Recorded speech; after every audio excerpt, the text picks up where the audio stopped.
requires lot of reflection, lot of bringing into my life, and we cannot rush it. Just like you cannot open a rosebud, you can for cosmetic sake, but you cannot force your growth.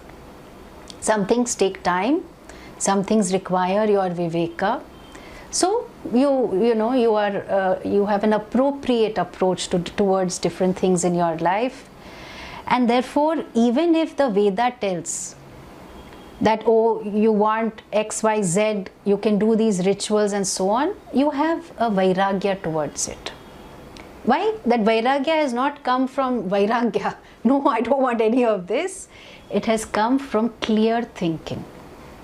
That a lot of the rituals that are promising you for the next destination, paradise, you're like, you know what?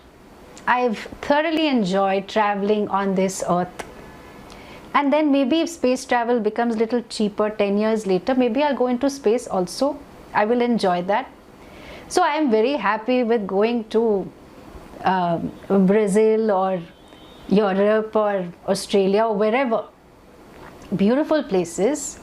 But after some time, like Pooja Swami say, after some time, there are mountains and there are trees and there are rivers and there are oceans. And we are talking about someone who's traveled very widely. So just permutation, combination of all these things.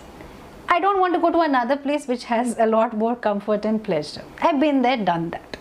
So then you can have vairagya.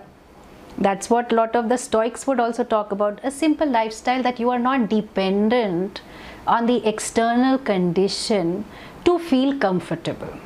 When the mind is no longer distracted by all these kind of things, which includes what the Veda says about means and ends and getting to Swarga, then the mind remains with itself.